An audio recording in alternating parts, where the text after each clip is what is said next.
আলোচনালৈ আজি আমি কথা পাতি আছো ভূপেন বৰাৰ যি সিদ্ধান্ত আজিৰ দিনটো ভূপেন বৰাই যি দল ত্যাগৰ কথা ঘোষণা কৰিলে তাৰ পাছৰ পৰিবেশ আৰু এতিয়াও ভূপেন বৰাই নিজৰ স্থিতি কি হ'ব স্পষ্ট কৰা নাই আৰু ইয়াৰ পাছত এতিয়া দৰাচলতে বহু প্ৰশ্ন উত্থাপন হৈছে যে যিটো এটা বিৰোধী ঐক্য আগবাঢ়ি আছে এই বিৰোধী ঐক্যটোত আউল লগোৱাবলৈ আন কোনো এটা শক্তিয়ে কোনো এটা বিশেষ পক্ষই এনে এটা পৰিবেশৰ সৃষ্টি কৰিছে নেকি যাতে যিখন দ্বিপাক্ষিক যুঁজ হ'বলৈ গৈ আছে সেই যুঁজখন দ্বিপাক্ষিক নহয় বহুটা বিভক্ত হয় এটা কথাটো হৈছে স্বাভিমানৰ কথাটো বাৰে বাৰে আহিছে আজিজুৰ ৰহমান ডাঙৰীয়া ইতিমধ্যে ভূপেন বৰাৰ যিটো কথা কৈছে তাৰ এটা ব্যাখ্যা তেওঁ আগবঢ়ালে জয়ন্ত কুমাৰ গোস্বামীও আগবঢ়ালে জয়ন্ত কুমাৰ গোস্বামীয়ে ইতিমধ্যে যিটো কথা কৈছিল মই আকৌ আপোনাৰ ওচৰলৈ আহিম জয়ন্ত কুমাৰ গোস্বামী যিহেতু স্বাভিমান শব্দটোক লৈ কংগ্ৰেছৰ ফালৰ পৰা এটা প্ৰতিক্ৰিয়া দিছে আপুনিও এটা প্ৰতিক্ৰিয়া দিছে কৰবাত এনেকুৱা হ'ব পাৰে আপোনালোকে কৈছে যে ধৰ্মীয় কথা বতৰাবিলাক আপোনালোকে আনিছে এতিয়া জাতিগত স্বাভিমানৰ কথাই কৈছে নে তেওঁৰ আদৰ্শগত স্বাভিমানৰ কথা কৈছে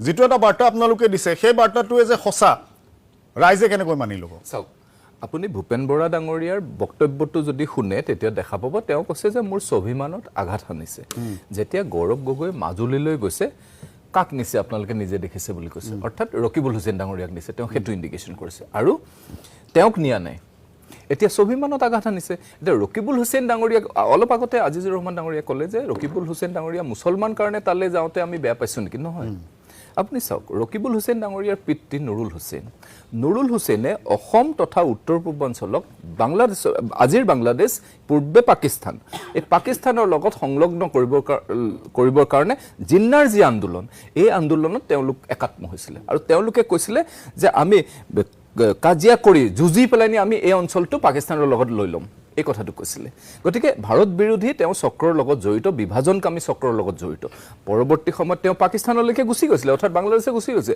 পিছত বাৰু তেওঁলোক ৰিটাৰ্ণ আহিলে সেইটো বেলেগ কথা গতিকে তেনে এজন ব্যক্তি আটাইতকৈ ডাঙৰ কথা তেওঁৰ বিৰুদ্ধে সততে কাজিৰঙাৰ যি আমাৰ অসমৰ যি স্বাভিমান কাজিৰঙাৰ এশেঙীয়া গড় হত্যাৰ লগত তেওঁৰ নামটো বাৰুকৈ সাঙুৰ খায় গোটেই কথাটো সেইকাৰণে তেওঁ মাজুলী আমাৰ সংস্কৃতি নগৰী মাজুলীত তেওঁ যোৱাটো অসুবিধা আছে আজি যদি চাই আমি মাজুলীলৈ যোৱাত অসুবিধা আছে এই কাৰণে অসুবিধা আছে তেওঁৰ নহয় মই আপোনাক মই আজিজুৰ ৰহমান ডাঙৰীয়াক খুব সন্মান সহকাৰে কৈছোঁ যে আমি উজনি অসমৰ সন্তান আমাৰ তাত আমাৰ খিলঞ্জীয়া গৰীয়া মৰীয়া দেশী যিসকল আছে আমি একেলগে ককাই ভাই নিচিনাকৈ তাত থাকোঁ কোনো অসুবিধা নাই আমাৰ কিন্তু মই কৈছোঁ কিন্তু যিসকলে মই কৈছোঁ বুজি পাইছোঁ সেইটো আমি একেলগে থাকোঁ আপুনি জানে কিন্তু এইসকল যি আগ্ৰাসী আমাৰ তাত কোনো আগ্ৰাসন নকৰে নহয় আমাৰ গাঁওবিলাকলৈ যিসকল ইছলাম ধৰ্মী লোক তেওঁলোক নাহে নহয় আগ্ৰাসন কৰি লৈ নলয় নহয় আমাৰ সত্ৰ উজনি অসমৰ কোনো সত্ৰত গৈ পেলাই আমাৰ খিলঞ্জীয়া মুছলমানে দিগদাৰী নকৰে নহয় কিন্তু আপুনি এইফালে যদি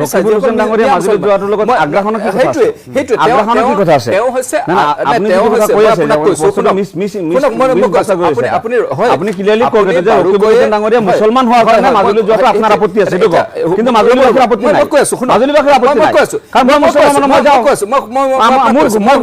মোৰ জন্মস্থান গাঁৱৰ পৰা মাজুলীলৈ যোৱাৰ কাৰণে আপত্তি কৰিছে ভূপেন বৰাই আপত্তি কৰিছে আপুনি কি কৰি আছে তেওঁ কৈছে ভূপেন বৰাই কৈছে ঠিক আছে আপুনি কি কৰি আছে এতিয়া মই আপুনি কি কৰি আছে মানে মুছলমান মানে যাব নাপায় কৈছো শুনক আপুনি সাম্প্ৰদায়িক ৰাজনীতি কৰি আছে মই আপুনি সাম্প্ৰদায়িক ৰাজনীতি কৰি আছে নাই নাই মই আপত্তি কৈ আছে ঠিক আছে মই আপত্তি এই কাৰণে কৰোঁ যে মই নিবিচাৰোঁ যে এই ৰকিবুল হুছেইন ডাঙৰীয়াই যি এই তেওঁৰ যি সমষ্টি তেওঁৰ যি নগাঁৱৰ সেই ধিং ৰূপহী চামগুৰি এই অঞ্চলত তেওঁ সাংঘাতিক পপুলাৰ আৰু সাংঘাতিক ষ্ট্ৰং গতিকে এই অঞ্চলৰ মানুহ নি পেলাই মাজুলী যাতে আগ্ৰাসন নকৰে সেই চৰ অঞ্চলবিলাক আমাৰ মাজুলীত ধুনীয়াকৈ চলি আছে গতিকে এই অঞ্চলৰ মিয়া লোকক তালৈ যাতে লৈ নাযায় সেইটো মোৰ ভয় লাগে মাজুলীলৈ গৈ পথ মোকলাই দিব পাৰে কাৰণ মোৰ ভয় লাগে বনমন্ত্ৰী আছিলে তেতিয়া দেখা গৈছিলে যে কাজিৰঙা তেওঁ দখল কৰিবলৈ এৰি দিছিলে কিন্তু পৰৱৰ্তী সময়ত আমাৰ চৰকাৰ যেতিয়া আহিলে তেতিয়া এই মিয়াসকলক কাজিৰঙাৰ পৰা উচ্ছেদ কৰা হ'ল মানুহক দিছো তাত আমাৰ খিলঞ্জীয়া মানুহ হাজৰিকা তুমি যিমান দৰে কমিশ্যন কথা কৈ লওক আপুনি জয়ন্ত গোস্বামী ডাঙৰীয়াই যেতিয়ালৈকে ভাগৰি নাযায় তেতিয়ালৈকে হ'ব তাৰপাছত আমি কম ঠিক আছে মানে ঠিক এই আছে হ'ব মুহূৰ্তত আমাৰ মূল কথা ঠিক আছে আপোনাৰ বিষয়টো ওলাল কাজিৰঙা যিসকল শইকীয়া বৰা হয়, হয়। হাজৰিকা হয়, হয়। কেইঘৰমান আছিলে হয়, হয়। তেওঁলোকক 22 কোটি টকা। তেওঁলোকক 22 কোটি মই টকা আঞ্চল দিয়া হৈছে। সভাপতি আছিলোঁ। মই কৈছো যে সেই সময়ত মই আঞ্চল সভাপতি আছিলোঁ। প্ৰমাণ দিয়ক মই আঞ্চল সভাপতি আছিলোঁ দিয়া নাই। হাইকোৰ্টৰ অৰ্ডাৰ মতে বান্দৰ ডুবি বসবাস কৰা মিয়া মুছলিম মানুহক পাত্তা থকা মিয়া মুছলিম মানুহক থকা 22 কোটি দিয়া হৈছে। টকা অসম চৰকাৰে থকা সোণোৱাল চৰকাৰে জয়ন্ত গোস্বামী ডাঙৰীয়া চৰকাৰে প্ৰতিবেদন দিছিলে। অৰ্ডাৰ এটাও অৰ্ডাৰ দিব পৰা নাই অহা তাত পাত্তা থকা খিলঞ্জীয়া মানুহক দিয়া মই হৈছে এটা বেলেগ বিষয় কওঁ খিলঞ্জীয়া মানুহক দিয়া হৈছে আপোনাৰ ভাগৰ লাগিছে নাই? ঠিক আছে আপুনি খিলঞ্জীয়া মানুহক দিয়া হৈছে ঠিক আছে, স্পষ্ট কৰিছো কওক, আপোনাৰ ভাগৰ খিলঞ্জীয়াৰ কথা ক'বলৈ কেতিয়াও ভাগৰ না, না, নালাগে আপোনাৰ ভাগৰ খিলঞ্জীয়াৰ কথা ক'বলৈ আমাৰ কেতিয়াও ভাগৰ নালাগে ঠিক আছে আমি সদায় খিলঞ্জীয়াৰ কথা আমি কওঁ অলপ, ঠিক আমি অলপ আছে কওঁ। কওক আজিৰ ৰহমান আমি অলপ কওঁ। আপুনি কওক ৰকিবুল হুছেইন ডাঙৰীয়া পিতৃ নুৰুল হুছেইন ডাঙৰীয়া সম্পৰ্কে তেখেতে বক্তব্য ৰাখিছে মই মাত্ৰ এটা স্পষ্টীকৰণ দিওঁ কাৰণ তেখেত পৃথিৱীত নাই মৃত ব্যক্তি গতিকে তেখেতৰ বিৰুদ্ধে কথাবিলাক ক'লে মানে মিছা কথা ক'লে আমি স্পষ্টীকৰণ নিদিলে সেইটো আমাকো পাপে চুব পাৰে বুলি মই ভাবিছোঁ গতিকে শুনক ৰকিবুল হুছেইন ডাঙৰীয়া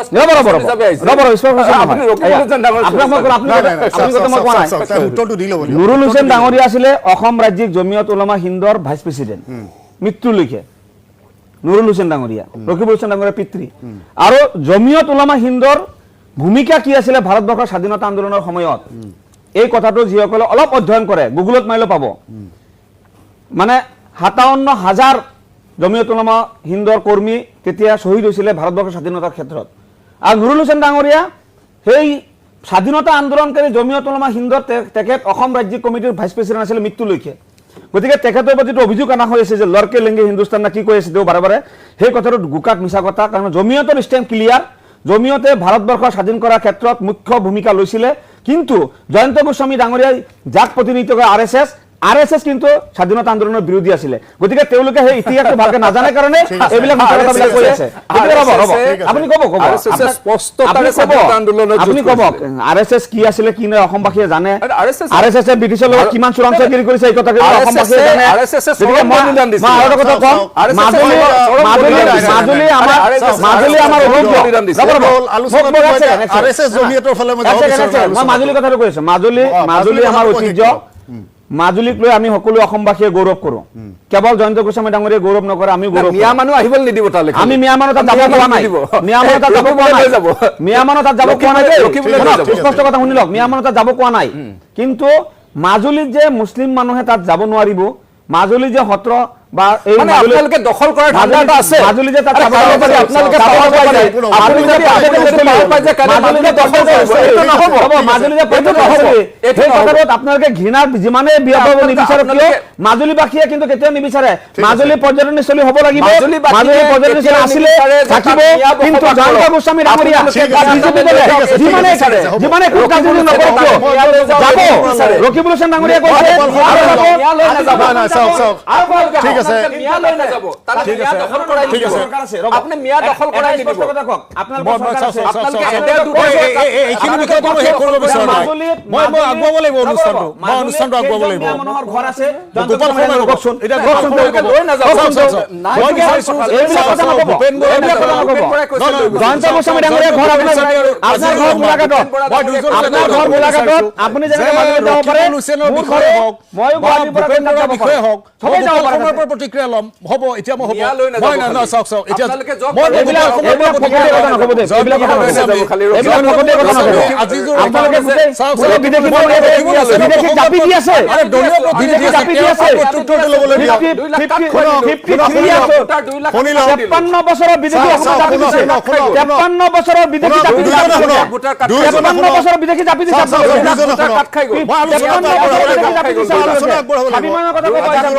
মাজুলী সুৰক্ষাৰ কথা আজিজুৰ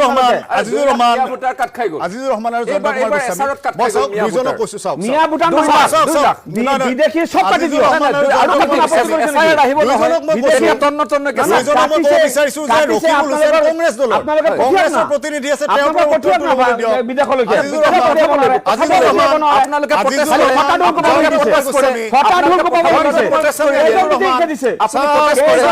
আলোচনা হৈ আছে আজিজুৰ ৰহমান, আজিজুৰ ৰহমান, আৰে আমি দেখুন, দুই লাখ আনফালে কাটাই কিয় দিলো। গৈ আছে 2 লাখ আপোনালোকে? কাট খাই গ'ল না। আৰে আলোচনাটো আপোনালোকে কৰক, কান্দি আছে। আনফালে কিয় গৈ আছে আপোনালোকে? আজিজুৰ ৰহমান, জয়ন্ত কুমাৰ গোস্বামী, ৰকিবুল হুছেইন কংগ্ৰেছ দলৰ, মোক ক'বলৈ চাওক মই বিষয়টো আনফালে লৈ যাওঁ। আপুনিও ক'লে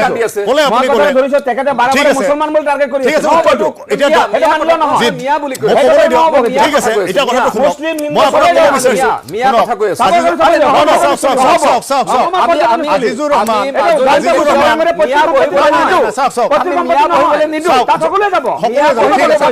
ঠিক আছে সকলোৱে যাব, আমি ঠিক আছে মিয়া বহিবলৈ নিদো। নিদো। বিষয়টো আপোনালোকে আনফালে কিয় লৈ গৈ আছে? আমাৰ কংগ্ৰেছৰ প্ৰতিনিধিজন আছে, উত্তৰটো কৰিব লওক। আমি কওঁ ঠিক আছে। কোনো এজন মিয়া মানুহে মাজুলী কৰিব নাপায়। নালাগে। সেইটো আমি কৈ আছো, সেইটো কওক। কিন্তু কোনোবা এজন মানুহ যাব চাবৰ কাৰণে সেইটো বাধা দিব আপুনি। সেই বাধা কোনোদিন মানিব নহয়। সেই বাধা ঠিক কেতিয়া আছে, মানিব নহয়। ঠিক আছে, তেওঁ কিবা এটা কৈছে, কৈ লওক। মই বহুত সময় হল হাল্লাবিলাক শুনি আছো। যেতিয়া জয়ন্ত গোস্বামী বিজেপিৰ মুখপাত্ৰগৰাকীয়ে ক'লে যে মাজুলীত মিয়া মানুহ সোমাবলৈ নিদিয়ে, লগে লগে ৰাইজৰ দলৰ মুখপাত্ৰ আজিজুৰ দায়ে ক'লে যে মিয়া মানুহ মাজুলীত আমিও সোমাবলৈ নিদিওঁ। তাৰ মানে তেওঁলোকৰ এজেণ্ডা একে। মিয়া কি কৰিছে? মিয়া বুলি বিভাজন কিয় কৰি আছে? আপুনি কওক না, ভাৰতীয় মানুহ অসমৰ বিভিন্ন ঠাইত, অসমৰ বাহিৰতো তেওঁলোকে যাব পাৰে, ভাৰতৰ বিভিন্ন ঠাইত তেওঁলোকে যাব পাৰে, বাধা ক'ত আছে? মাজুলীত যাব পাৰিব, শিৱসাগৰত যাব পাৰিব, সব জাগাতে যাব পাৰিব। মই কৈ লৈছো, আজি ৰকিবুল হুছেইন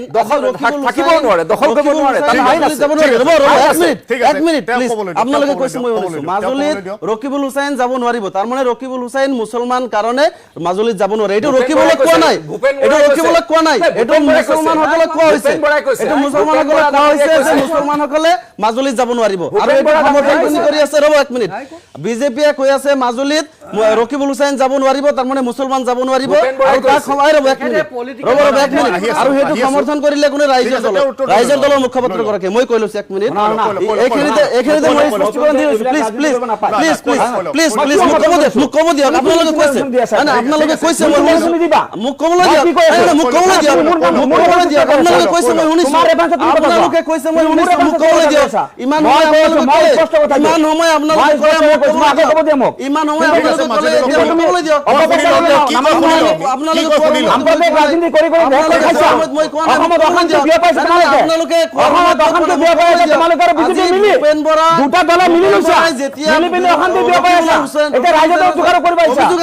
তেতিয়া অখিল গগৈ কি ক'লে যে ৰকিবুল হুছেইনে বিৰোধী মিত্ৰজোঁটৰ প্ৰসংগত তেওঁ থাকিলে মানে অখিল গগৈ মিত্ৰতা নামানে। কেতিয়া কৈছে?